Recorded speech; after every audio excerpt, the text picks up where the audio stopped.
লাগা মারি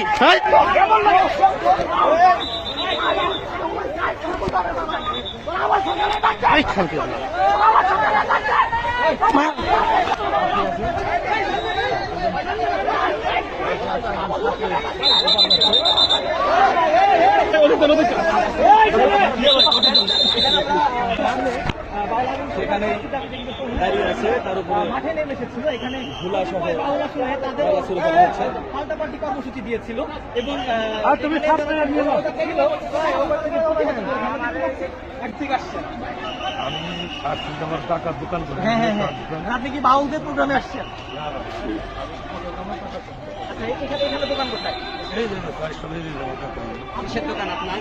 আমার দোকান না, আমার কাকার দোকানে। আপনি জানেন যে শহরের পরিস্থিতি খারাপ অবস্থা, আপনারা এর ভিতরে আবার দ্বিতীয় প্রোগ্রাম দিচ্ছেন কেন? তারা তো আগে থেকে দিচ্ছিল, আপনারা এর ভিতরে কেন প্রোগ্রাম রাখছেন?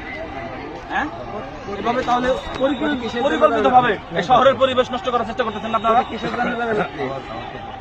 কিসের মামলা?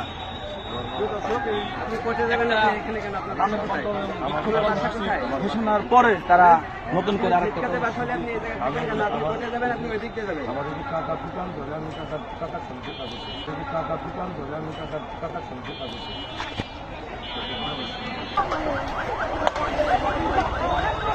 লাগা